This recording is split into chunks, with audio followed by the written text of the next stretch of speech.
term is often used in reference to the general easing of the geopolitical tensions between the Soviet Union and the United States, which began in 1971 as a foreign policy of U.S. Presidents Richard Nixon and Gerald Ford.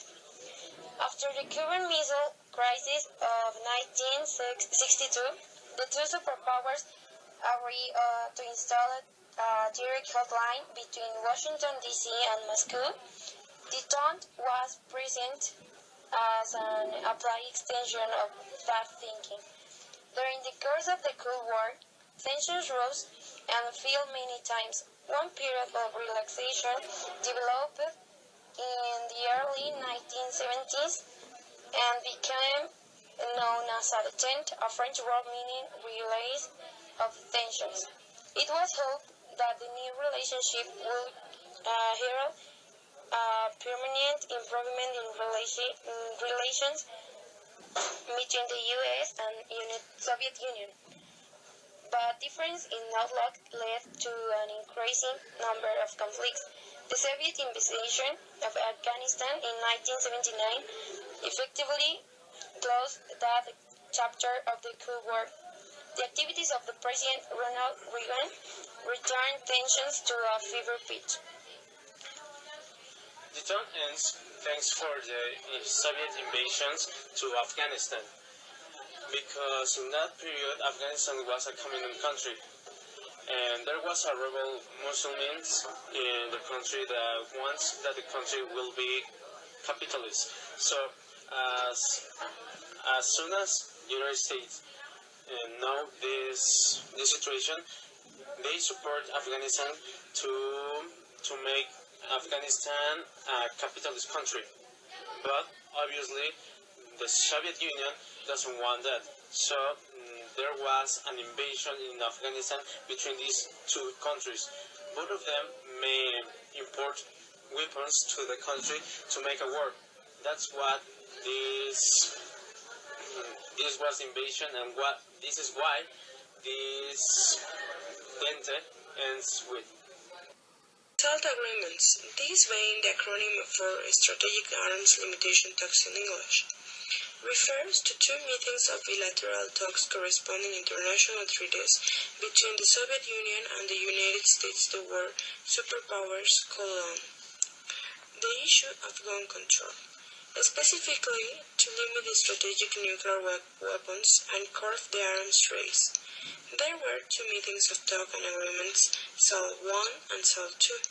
They were signed at the end of each of the negotiations carried out between the United States and the Soviet Union.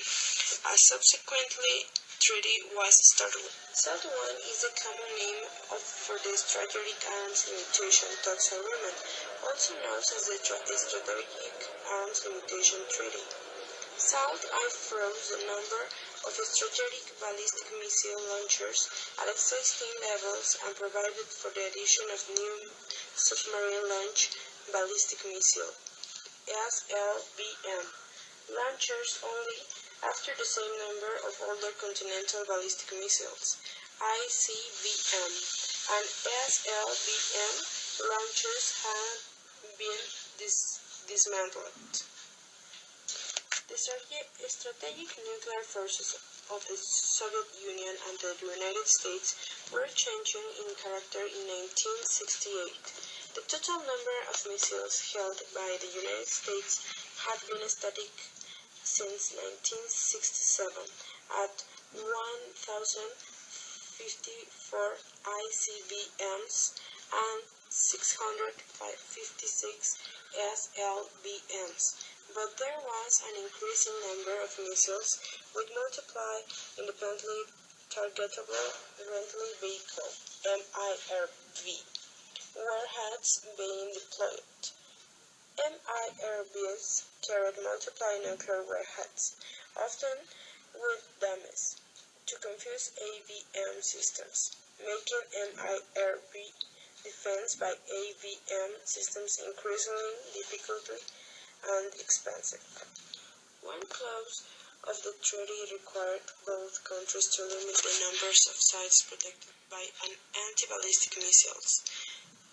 AVM system to 2 each. The Soviet Union had deployed such a system around Moscow in 1966, and the United States announced an AVM program to protect 12 ICBMs in 1967. A modified two-tier Moscow AVM system is still used. The United States built only one AVM site to protect a Minuteman base in North Dakota, where the Safeguard program was deployed. Due to the system's expense and limited effectiveness, the Pentagon disbanded Safeguard in 1975.